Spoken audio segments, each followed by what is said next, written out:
मेरे प्यारे विद्यार्थियों, आप सबको मेरा नमस्कार। मैं रामकृष्ण के एस सुಳ್य के गवर्नमेंट फर्स्ट ग्रेड कॉलेज में असिस्टेंट प्रोफेसर के रूप में काम कर रहा हूँ। मंगलूर विश्वविद्यालय के सीबीसीएस पाठ्यक्रम के अनुसार प्रथम बीकॉम द्वितीय सेमेस्टर के लिए जो व्याकरण भाग वाच्य निर्धारित किया गया है उसे आज मैं पढ़ाना चाहता हूँ। यह न सिर्फ बीकॉम वालों के लिए, राज्य के अन्य विश्वविद्यालयों में भी यह वाच्य जो व्याकरण का भाग है उसे रखा है। यह सबके लिए उपयोगी होगा। ವಾಚ್ಯ ಈಗ ವಿದ್ಯಾರ್ಥಿಗಳೇ ನೋಡಿ, ನಾನು ನಿಮಗೆ ವಾಚ್ಯ ಅದರ ಪರಿಭಾಷೆ ಏನು ಮತ್ತೆ ಅದರ ಭೇದಗಳೇನು ಅದರ ಬಗ್ಗೆ ನಾನು ನಿಮಗೆ ಹೇಳೋದಕ್ಕೆ ಪ್ರಯತ್ನ ಪಡ್ತೀನಿ। वाच्य के बारे में जानने से पहले हमें यह जानकारी चाहिए कि वाच्य किसे कहते हैं। ಏನನ್ನ ನಾವು वाच्य ಅಂತ ಹೇಳ್ತೀವಿ। वाच्य क्रिया का वह रूप है जिससे यह पता चलता है कि क्रिया पर कर्ता का प्रभाव है या कर्म पद का प्रभाव है या दोनों का नहीं है। वाच्य ಅಂದ್ರೆ ಬೇರೆ ಏನಿಲ್ಲ, ವಾಕ್ಯದ ಸ್ಥಿತಿ, ಕ್ರಿಯೆಯ ಸ್ಥಿತಿ। ಆ ಕ್ರಿಯೆ ಮೇಲೆ ಕರ್ತದ ಮಹತ್ವ ಇದೆಯಾ, ಪ್ರಧಾನತೆ ಇದೆಯಾ, ಅಥವಾ ಕರ್ಮಪದದ ಮಹತ್ವ ಇದೆಯಾ, ಅಥವಾ ಎರಡದ್ದು ಇಲ್ವಾ, ಇದನ್ನ ತಿಳ್ಕೊಳ್ಳೋದೇ ವಾಚ್ಯ। ಬಹಳ ಸಿಂಪಲ್ ಆಗಿರುತ್ತೆ। ನಾನು ನಿಮ್ಗೆ ಒಂದು ಉದಾಹರಣೆ ಮೂಲಕ ಮೊದಲು ಹೇಳ್ತೀನಿ ನೋಡಿ। ರಾಮ್ ने रोटी खाई। राम ने रोटी खाई, यह एक वाक्य है। इसमें आपको पता है राम शब्द कर्ता है, इसे हम बोलते हैं कर्ता। और रोटी शब्द क्या है? कर्म पद है। कर्म पद ऑब्जेक्ट, कर्ता सब्जेक्ट है और रोटी कर्म पद ऑब्जेक्ट है। और खाई क्रिया, तो वाक्य के 3 अंग कर्ता कर्म क्रिया। यहाँ हमें समझना है कि क्रिया पर कर्ता का प्रभाव है या कर्म पद का या दोनों का नहीं है। उसके अनुसार हम वाच्य निर्धारित करेंगे। और एक वाक्य लिखता हूं, राम रोटी खाता है। यह देखिए, यह भूतकाल में है, यह वर्तमान काल में है। राम करता है, आपको पता चला। रोटी शब्द क्या है? ऑब्जेक्ट। क्या खाता है? रोटी खाता है, इसलिए कर्म पद रोटी। और खाता है क्रिया है। खाता है क्या है? क्रिया है। अब इसमें जो कर्ता है, जो कर्ता राम है, राम यहाँ अगर काम कर रहा है तो उसे यहाँ क्रिया का पूरा प्रभाव राम पर है। यानी कि हम कहे कि राम या कर्ता के अनुसार अगर क्रिया में परिवर्तन आया है तो उसे हम कर्तृवाच्य कहते हैं। तो क्या क्या प्रभाव पड़ सकते हैं?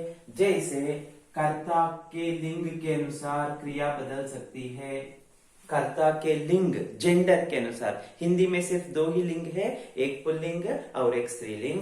और वचन के अनुसार भी कर्ता के वचन, अगर कर्ता एक वचन में है तो क्रिया उसी प्रकार बदलती है। कर्ता अगर बहुवचन में है तो उसी प्रकार क्रिया बदलती है, तो तब भी वह कर्तृवाच्य में होती है। और पुरुष के अनुसार, पुरुष आपको पता है सर्वनाम में आता है उत्तम पुरुष, मध्यम पुरुष और अन्य पुरुष।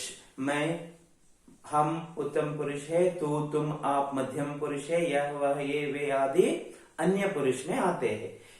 अगर कर्ता के लिंग, वचन और पुरुष के अनुसार क्रिया बदल रही है तो उसे हम क्या कहते हैं? कर्तृवाच्य कहते हैं। तो वाच्य के इस प्रकार 3 भेद है। पहला है कर्तृवाच्य। ಇದು ನಿಮಗೆ ಅರ್ಥ ಆಯ್ತು?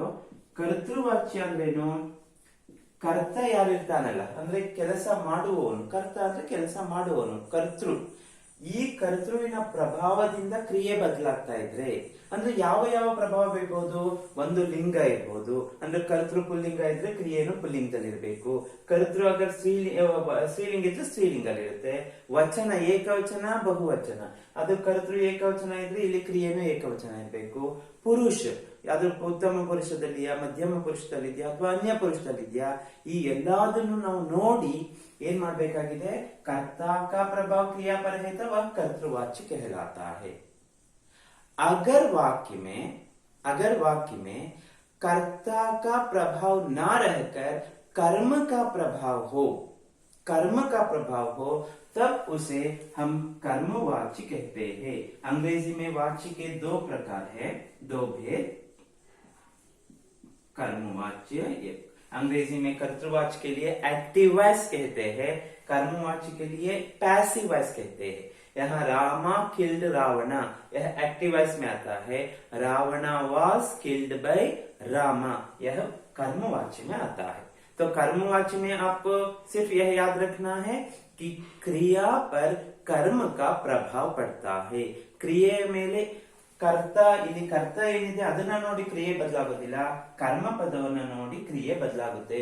ಯಾವ ರೀತಿ ಭೂತಕಾಲದಲ್ಲಿ ವಾಕ್ಯ ಆಗುತ್ತೆ ನೋಡಿ, ಇಲ್ಲಿ ರೋಟಿ ಇದೆ, ಖಾಯಿ ಅಂತ ಯಾಕೆ ಬಂದಿದೆ ಹೇಳಿ, ಯಾಕೆಂದ್ರೆ रोटी शब्द यहाँ स्त्रीलिंग है, एकवचन है, इसलिए खाई शब्द का प्रयोग हमने किया है। क्रियेನಲ್ಲಿ रोटी शब्द के लिंग वचन का प्रभाव हम देख सकते हैं। तो कर्तृवाच्यದಲ್ಲಿ कर्ता का महत्व, कर्मवाच्यದಲ್ಲಿ कर्म का महत्व। ಇನ್ನೊಂದು ರೀತಿ ಹೇಳಬೇಕಾದ್ರೆ ಕರ್ತೃವಾಚ್ಯದಲ್ಲಿ ಕರ್ತ ನೋಡಿ ಕ್ರಿಯೆ ಬದಲಾಗುತ್ತೆ, ಕರ್ಮವಾಚ್ಯದಲ್ಲಿ ಏನಾಗುತ್ತೆ, कर्म पद ನೋಡಿ ಕ್ರಿಯೆ ಬದಲಾಗುತ್ತೆ, ಬೇರೆ ಏನು ವ್ಯತ್ಯಾಸ ಇಲ್ಲ।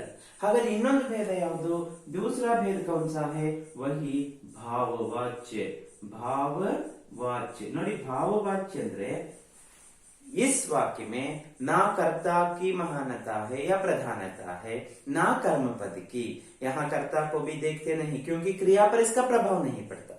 ना कर्ता की प्रधानता है या ना कर्ता का प्रभाव पड़ता है, ना कर्म पद का, इसमें भाव की प्रधानता होती है।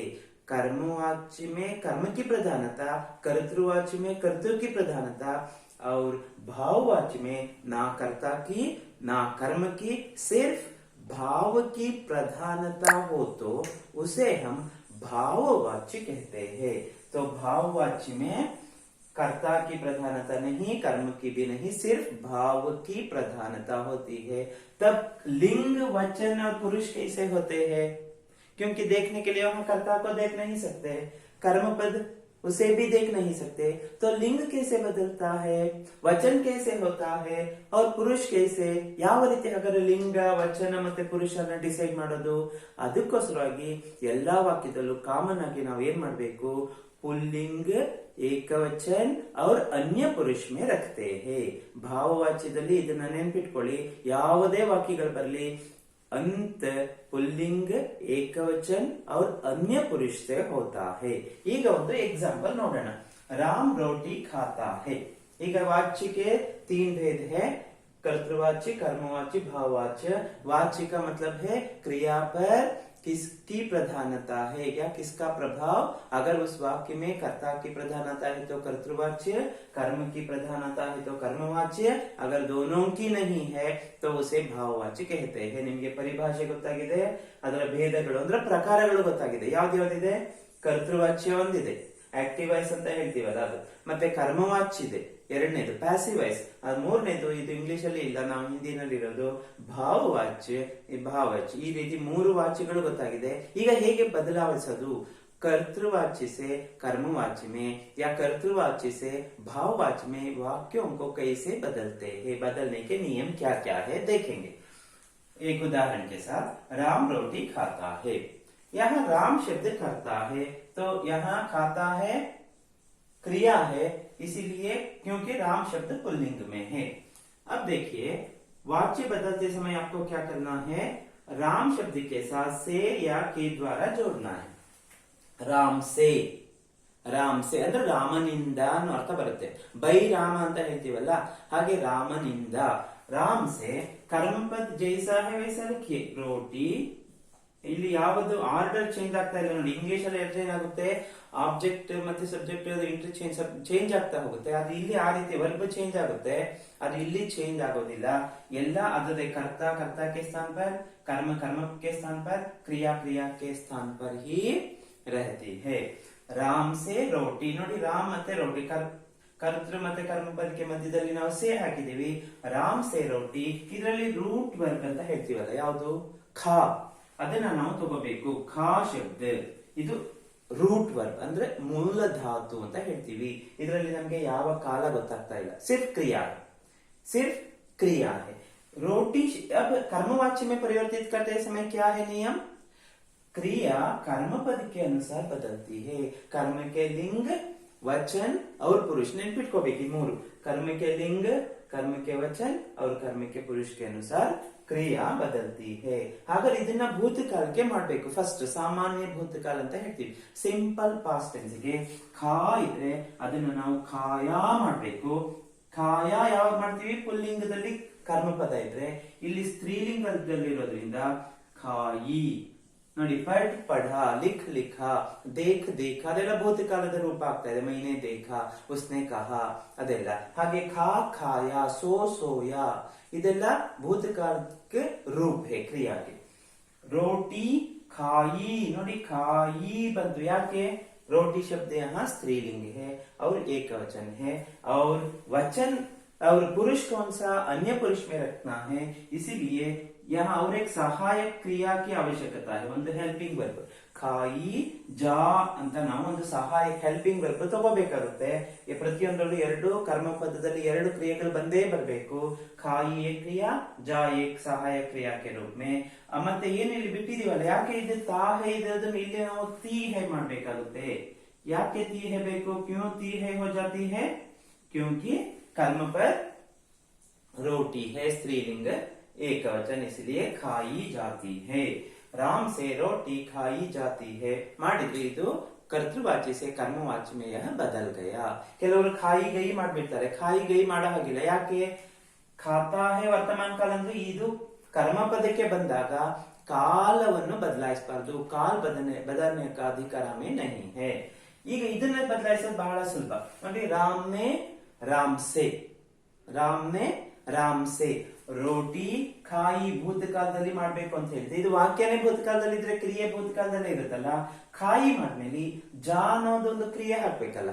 ಜಾ ಕ್ರಿಯೆ ಹಾಕಿದಾಗ ಏನಾಗುತ್ತೆ? ಅದು ಭೂತಕಾಲದಲ್ಲಿ ಗೈ ಆಗುತ್ತೆ. ಖಾಯಿ ಗೈ ಬರೆದ್ರೆ ಅಲ್ಲಿಗೆ ವಾಕ್ಯ ಏನಾಯ್ತು? ರಾಮ್ ಸೆ ರೋಟಿ ಖಾಯಿ ಗೈ ಆಗುತ್ತೆ. ಇದು कर्मवाच्यದಲ್ಲಿ ಈಸಿಯಾಗಿ ಬದಲಾಗ್ಬಿಡುತ್ತೆ. ಈಗ ನಾವು भाववाचक के लिए एक उदाहरण देखेंगे. मुझसे, मुझसे सोया, सोया नहीं जाता. ಈಗ ಇಲ್ಲಿ ನನ್ನಿಂದ ಮಲಗೋದಕ್ಕೆ ಆಗೋದಿಲ್ಲ ಅಂತ ಒಂದು ಸೆಂಟೆನ್ಸ್ ಇದೆ. यह इसमें ना कर्ता की प्रधानता है ना कर्म की. ಯಾಕೆ ಅಂದ್ರೆ ಈಗ ನೋಡಿ, ಇದರದ ವಾಕ್ಯ, ಇದನ್ನ ನಾವು ಭಾವವಾಚಕ ವಾಕ್ಯ ಅಂತ ಹೇಳ್ತೀವಿ. ಈ ವಾಕ್ಯ ಹೇಗಿರುತ್ತೆ ಕರ್ತೃವಾಚ್ಯದಲ್ಲಿ? ಮೈ ಸೋ ನಹಿ ಸಕ್ತಿ. ಸಕ್ತಿ ಇರ್ಬೋದು, ಸಕ್ತಾ ಇರ್ಬೋದು. ಮೈ ಸೋ ನಹಿ ಸಕ್ತಿ ಅಂತ ಯಾರಾದ್ರೂ ಒಂದು ಹುಡುಗಿ ಹೇಳಿದ್ರೆ ಮೈಗೆ ಸೇ ಸೇರಿಸ್ಬೇಕು. ಏನಾಯ್ತು ಅವಾಗ? ಮುಜ್ಸೆ, ನನ್ನಿಂದ. ನೋಡಿ, ಸೇ ಅಂತ ಹೇಳೋದು ಇಲ್ಲಿ ರಾಮ್ ಸೇ ಬಂತಲ್ಲ, ಹಾಗೆ ಮೈ ಪ್ಲಸ್ ಸೇ ಮುಜ್ಸೆ, ನನ್ನಿಂದ. ಸೋ ಕ್ರಿಯಾ, ಇಲ್ಲಿ ಕರ್ಮಪದ ಇಲ್ಲ ನೋಡೋದಕ್ಕೆ. ಸೋನ ಭೂತಕಾಲಿಕ ರೂಪ ಏನ್ ಮಾಡ್ಬೇಕು? ಸೋಯಾ, ಮುಜ್ಸೆ ಸೋಯಾ. ಯಾಕೆ ಸೋಯಾ ಸೋಯಿ ಮಾಡ್ಲಿಲ್ಲ? ಲड़की ಇದ್ರುವೆ, ಮೈ ಇಲ್ಲಿ ಸ್ತ್ರೀಲಿಂಗ ಇದ್ರುವೆ. ಯಾಕೆಂದ್ರೆ यह भाववाच्य है, इसलिए हमेशा लिंग वचन और पुरुष पुल्लिंग एक वचन और अन्य पुरुष में होती है. सोया नहीं जाता. इली लड़की बोल रही है मैं सो नहीं सकती, फिर भी उसका वाक्य अगर भाववाच्य में हो तो मुझसे सोया नहीं जाता. इस प्रकार वाच्य के तीन भेद कर्तृवाच्य, कर्मवाच्य और ಭಾವವಾಚ್ಯ है. ಹೀಗೆ ವಾಕ್ಯದ ಮೂರು ಪ್ರಕಾರಗಳಿದೆ. ಇದನ್ನ ನೀವು ಅಭ್ಯಾಸ ಮಾಡಿ. ನಿಮಗೆ ಇನ್ನೂ ಯಾವ್ದಾದ್ರೂ ವ್ಯಾಕರಣದ ವಿಷಯಗಳ ಬಗ್ಗೆ ಇನ್ಯಾವ್ದಾದ್ರು ಬೇಕು ಅಂದ್ರೆ ನೀವು ಕಮೆಂಟ್ಸ್ ಬಾಕ್ಸ್ ಅಲ್ಲಿ ಕಮೆಂಟ್ಸ್ ಹಾಕಿ, ನಾನು ನಿಮಗೆ ಅದರ ಬಗ್ಗೆ ಸಂಬಂಧಪಟ್ಟ ವಿಡಿಯೋನ ಮಾಡಿ ನಾನು ನಿಮಗೆ ಅಪ್ಲೋಡ್ ಮಾಡ್ತೀನಿ. ಚೆನ್ನಾಗಿ ಅಭ್ಯಾಸ ಮಾಡಿ. अच्छी तरह से परीक्षा में लिखिए. आपका भविष्य उज्जवल रहे. धन्यवाद.